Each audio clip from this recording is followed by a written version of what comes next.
Ousmane Dieng will likely be the top international prospect taken in the 2022 NBA draft after playing this past season for the New Zealand Breakers in the NBL.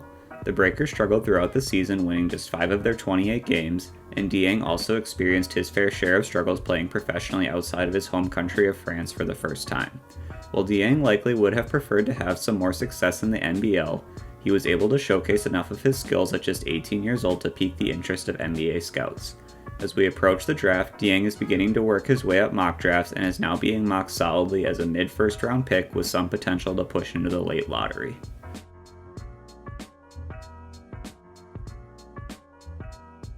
Dieng's first strength is as a playmaker. Dieng is listed as a 6'10" small forward, so he'll likely be listed as a power forward in the NBA. But he definitely possesses point guard skills when it comes to playmaking. My assumption is Dieng likely grew up playing point guard and then grew into a forward-sized body.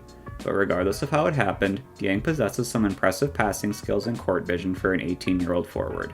He can dissect the defense very quickly with the ball in his hands, recognize where the help is coming from, and find the open man. He didn't rack up a ton of assists during the NBL season, but part of that is likely related to the fact that his team wasn't very good and couldn't pay off nice plays that he was able to make. While it's unlikely Dieng will get the keys to an offense when he shows up in the NBA, he could be useful as a secondary playmaker from the forward position, with the potential to become more than that as his career goes along. Another strength for Dieng is shooting potential. Normally I don't like to look at potential when it comes to shooting. You can either shoot it or you can't. But for Dieng, I was intrigued by what I saw from him as a shooter. Dieng was a solid shooter from beyond the arc over the final 3 months of the NBL season, making 35% of his threes from February through April. But I've been more interested in how he is making those shots. He's shown he can make threes off the catch, off the dribble, and has even shown a little step back three. A lot of strong shooters can hit threes off the catch no problem. Dieng being able to create shot opportunities for himself and make them has me intrigued. All this being said, I was high on Killian Hayes' potential as a shooter coming into the NBA as well. To date, he is shooting a robust 27% from beyond the arc across 2 NBA seasons, so take what I said here with a grain of salt. One last strength for Dieng is his ability to handle the basketball. Dieng is very comfortable with the ball in his hands and has shown the ability to take defenders off the dribble to create for himself and others. There were moments in the NBL where he fell in love with dribbling a bit too much and ended up pounding the air out of the ball for possessions. But I'm willing to write most of that off as a product of the situation he was in.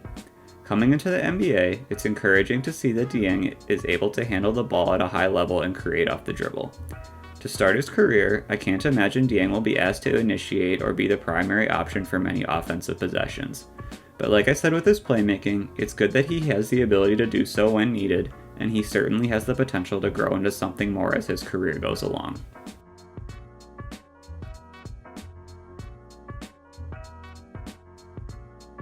One weakness for Dieng is physically he is not very strong at this time. Dieng showed up in the NBL at 6'9" and was listed at 185 pounds. For perspective, Jeremy Sohan is also 6'9" but is listed at 230.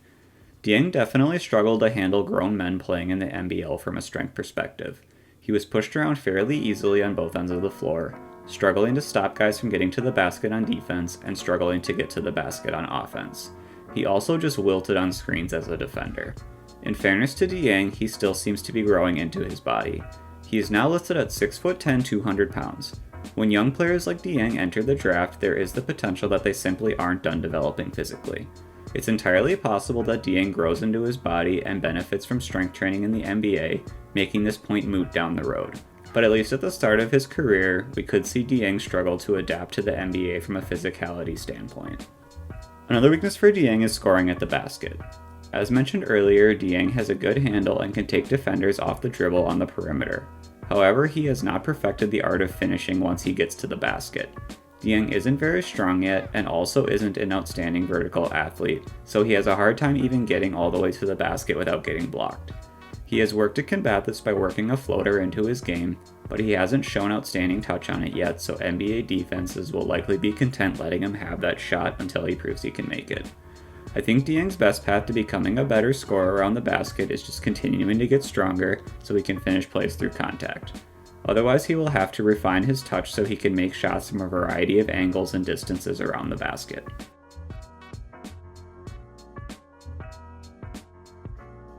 This first clip shows off some of Dieng's playmaking skill. The play starts with Dieng initiating the offense at the top of the arc. He drives to the left as his teammate comes up to set a screen. His teammate quickly rolls into the paint as the defense is either attempting to trap Dieng on the wing or miscommunicates a switch.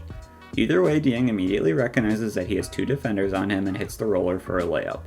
Being able to playmake like this at Dieng's size could be very valuable for an NBA team as he hones his skills. This next clip displays Dieng's potential as a shooter. Dieng starts the play handling the ball at the top of the arc. He gets a screen from a teammate and the defense switches the action. He then dribbles inside the arc a bit to get his defender leaning back and goes behind the back into a step back three and splashes it. While Dieng will have to prove that he can be a consistent shooter, it is encouraging to see him make shots such as this one. This final clip gives us a look at how Dieng can struggle with scoring at the basket. The play starts with Dieng matched up one-on-one with the center out on the perimeter. Dieng recognizes that he likely has a quickness advantage and drives left. He takes one dribble and settles for a runner that he leaves short. There was a defender under the basket that may have deterred Dieng from going all the way to the rim, but he appears to have had a decent size advantage and in all likelihood would have at least drawn a foul. As Dieng hopefully grows stronger at the NBA level, the hope would be that he becomes more comfortable scoring through contact around the rim, but at this time he struggles in this area of the court.